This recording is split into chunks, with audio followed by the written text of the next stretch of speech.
Hello, YouTube divers. This is WaterEye 122, and I want to welcome you all to another episode of Bands of the Alphabet. Only two more episodes. Well, this one and the next episode, and then we're done with this series. It's been a really great series to work on here with you guys, talking about my favorite bands from letter A all the way down to the letter Z. And today we're on the letter Y. And oh boy, yes, this is going to be a fun one. So, if you've been following my channel since the very start, you automatically know who my favorite band is that starts with the letter Y. It's kind of a duh. It's none other than the British progressive rock legends Yes. Now, Yes is my second favorite band of all time, so of course they're going to take the letter Y spot. I mean, they are a freaking amazing band, and they were a big influence to my favorite band of all time, which is Rush. I might talk about that in a separate video, who knows. So when it comes to Yes, the first time I heard them was a couple years ago. I don't remember what year it was. I think it was either in 2018 or 2019. And I saw, and it basically said that Rush was inducting this band called Yes into the Rock and Roll Hall of Fame. And I was like, are they like a heavy band like Rush, or are they like a lighthearted band? And then I heard the song Roundabout on their live show at the Rock and Roll Hall of Fame, and I was blown away. This band is freaking amazing, and I've loved them ever since. Yes, it's no doubt grown to be one of my all-time favorite bands. As I said, they're my second favorite band of all time. But how do they reach number 2? Well, I pretty much listened to a lot of material that they did in the 70s, like albums like from the Yes album, or Fragile, or Going for the One, or even freaking 90125. In fact, I own 3 Yes albums, which are Fragile, Going for the One, and 90125. All of them are freaking amazing albums, if you remember from my Yes album rankings that I did.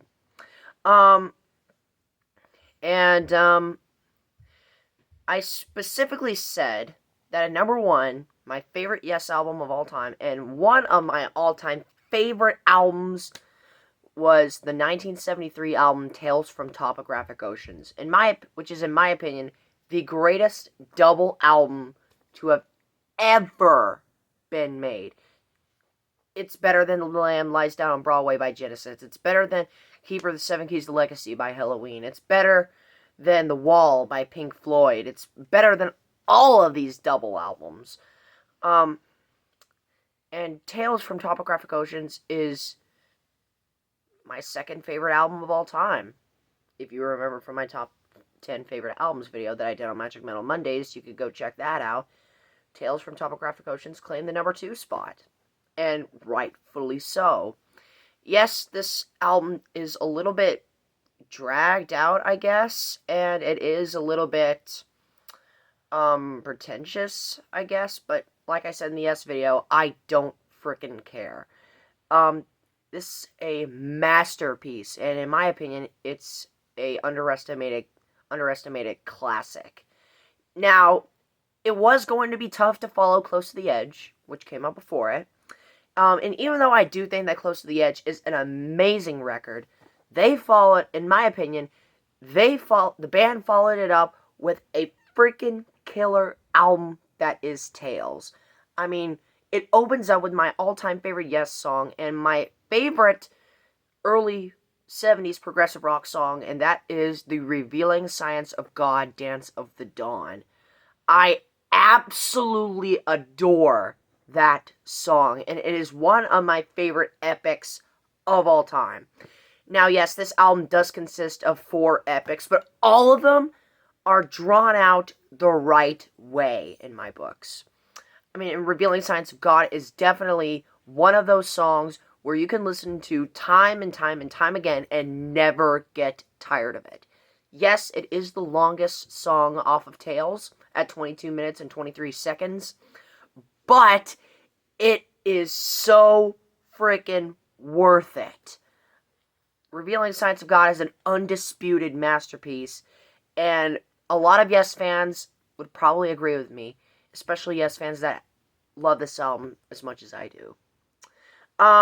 When it comes to the other three songs, the Remembering is freaking amazing. Um, Ancient is, yeah, I do think it's the weakest song on the album, as does pretty much every other Yes fan that loves this album.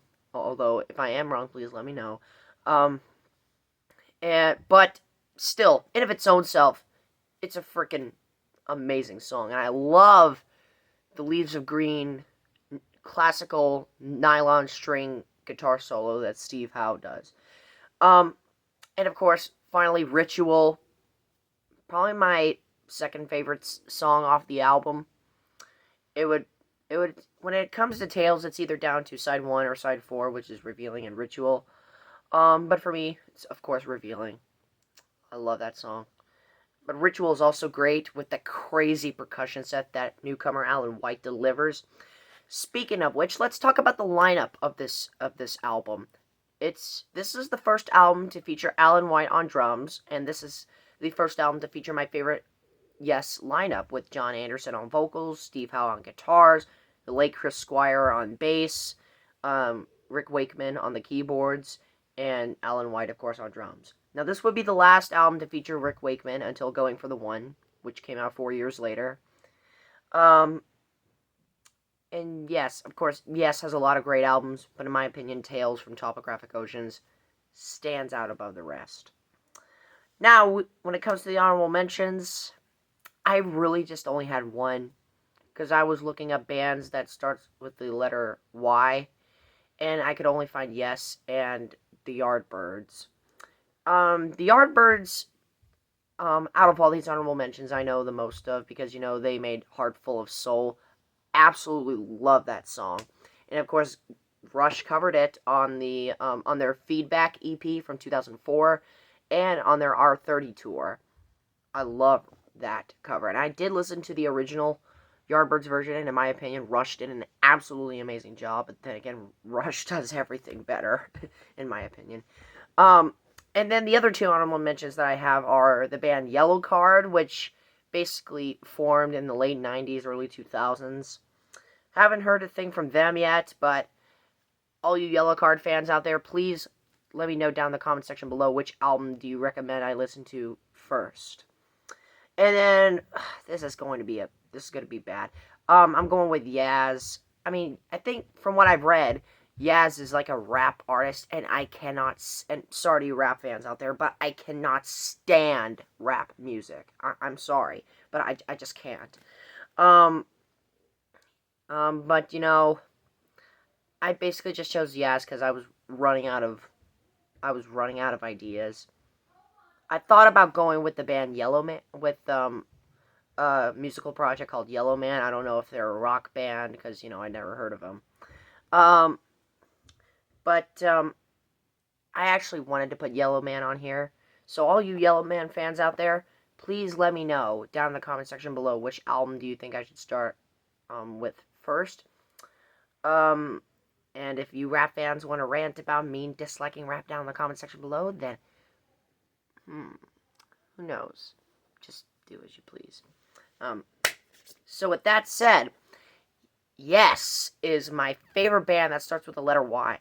And tune with me one more time for the bands of the alphabet finale when I talk about my favorite band that starts with the letter Z, and also a rundown of all the bands that I've talked about on this series. So, with that said, thank you so much for watching, my fellow YouTube divers. This is WaterEye122 signing out, ready to dive into more fun on YouTube. Thanks for watching.